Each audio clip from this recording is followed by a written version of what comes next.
What is up, golf fanatics? Welcome back to a brand new video on our channel. Before the video starts, make sure you hit that like button and subscribe if you're not subscribed. It really does help the channel grow and we really appreciate it. As you'll see today, Moose is not in this video.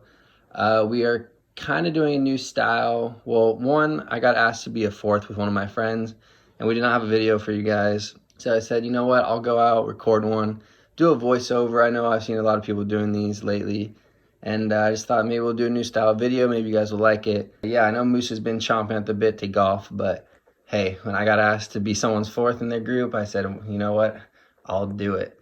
But anyways, guys, today we are golfing at Emerald Lakes Golf Course. It is a 9-hole course over in Elk Grove, California, right off of Highway 99. I have never played this course before, and I gotta say, for a 9-hole course, it is in really good shape. I gotta say the bunkers were pristine. Greens were great, fairways were great, and I gotta say it was in really good shape. A lot better than a lot of the 18s in the area. So if you're over here and you want to go get a quick 9 holes in, it's amazing. Definitely check it out. Also, just a little FYI, Moose and myself had not hit golf balls in a long time, and I said, you know what, I might be playing bad today, but you know what, I'll give you guys some content. For those that can't get out on the course right now. Luckily, California is opening back up, but I just thought we produce this video. You guys would like it. It'd be some good content for y'all. And hope you guys enjoy it. All right, so hole number 1, it is a par 4 playing 288 yards. It is reachable. You do have the water on the right. That's not really in play. And I just said, screw it. I'll hit a driver, start us off. I kind of worked on my driver before the day, and I probably shouldn't have. But yeah, so I hit the driver. As you can see, it's kind of doing a little, I guess you could call it a hook or a draw, but it ends up not being too bad, and just ends up on the left side of the hole. I got about 20 yards in. I'm using a 54-degree wedge, and I'm just trying to get it up there. I haven't practiced chipping in a while, so my touch wasn't fully there. But just wanted to hit it up there. I was in the thick stuff, so I didn't want to use the 60-degree. And I just put a little bit too much on it. As you can see, it landed on the green, but in this next clip, you'll see it just rolled off a little bit. And not in too bad of shape. I'm using a 6-degree at this point. Got nothing really ahead of me. Just going to try to bump it up there with the 60, have it run up close. And I did what I wanted. Probably could have been a little closer, but hey, I left myself about a 5-foot putt for par. And I'll take it. So this putt was pretty straight, nothing crazy was going on, and drained it for a par on the first hole. After not playing for a bit, I'll take it. So hole number 2, it is a par 3 playing 206 yards. Definitely sort of an awkward club range for me. I use a 4-iron around like 200 to 190, I guess, and a 3-wood's like 325. So I went with the 4-iron, had a big bunker in the front, and you can see it was starting to go to the left. Kind of did another sort of hook draw thing. So it ended up not too bad. I do have this false front in front of me. I went with my 60, and I just wanted to make sure I got it up there. And I actually landed it right next to the hole, probably an inch away. I almost dunked it, and just rolled out probably 10, 15 feet. So this putt was going downhill, not very much though. I thought it was a pretty flat putt, but there was the false front on the other side of the hole, and I thought I hit with good pace. I thought I was going to stop about a foot past it, but watch this thing. It does not stop. It just keeps rolling, and you'll see it just keeps on going. And I knew that it would do this, but I really didn't think I hit it that hard. But I don't know. I guess that's golf. Things happen. We're over there chatting about how much it went down the hill. And yeah, just going back up that false front, hit it with good pace, just try to get it near the hole. And for hole number 2, I'll hit this little tap in, walk away with a double bogey. So hole number 3 is a par 3 playing 115 yards. I went with a 9-iron here. I just wanted to have a nice easy swing, get it on the green, since the last time I didn't really do that. And yeah, I hit this one really well. It was tracking to the hole, but just kind of started going over to the left, and yeah, landed perfectly on the green and left myself a good birdie opportunity, probably 10, 15 feet. And yeah, this was breaking left to right. Nothing crazy. I honestly thought it was gonna break more than it did.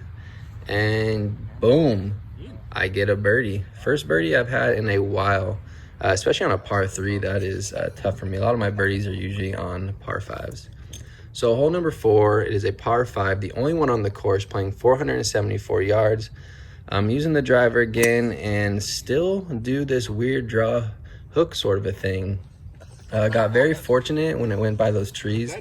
It either hit a tree or hit the little dirt mound on the left, because that was out of bounds over there, and it came back into the fairway.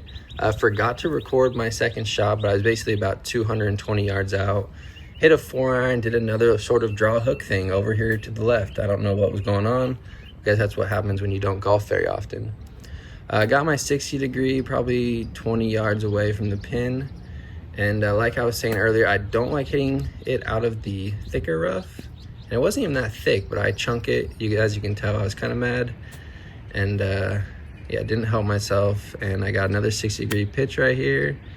And I hit it on, but did not hit it hard enough, and kind of left myself a long par putt. So as you can tell, I got this long par putt.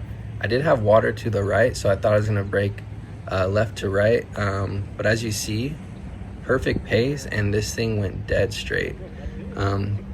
Even I was talking to Mark at the same time, he's like, that was weird, and it did not break at all. But yeah, tap that in for the bogey on that par 5. All right, so next up we got hole number 5. Is playing 100 yards. It's surrounded by water, which kind of makes it intimidating. I'm using my gap wedge, which is, as you probably know, not my favorite club.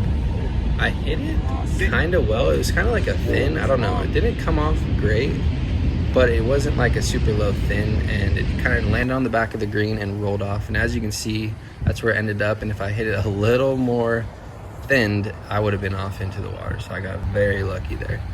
Here I was kind of deciding on whether I want to use a putter or my 60 degree, but putting in the fringe for me is just rough, and I had a false front on the other side of the flag. So I went the 60 and I hit a beautiful shot, put it within a foot, and yeah, I just got very lucky that it did not roll out. But yeah, I love my 60 degree right then for those type of shots. So hole number 6 is a par 4, playing 344 yards. I decided to use a 3-wood, just because if I hit a driver, there's water up there to the left, and I did not want to have that in play. So I hit the 3-wood, hit a nice shot right down the middle, and it ended up right on the right side of the fairway. And I'll take that because yeah, my 3-wood's not always on. So here I got about 150 yards to the pin. I'm using a 7-iron.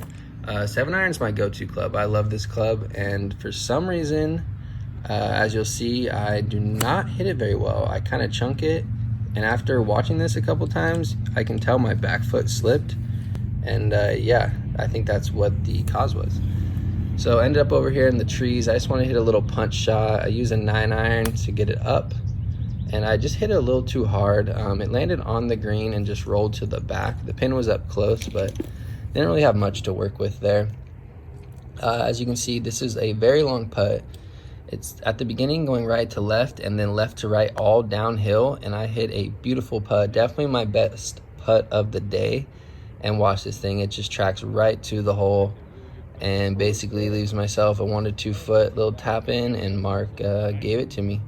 But yeah, definitely my best putt of the day. Saved myself for that bogey.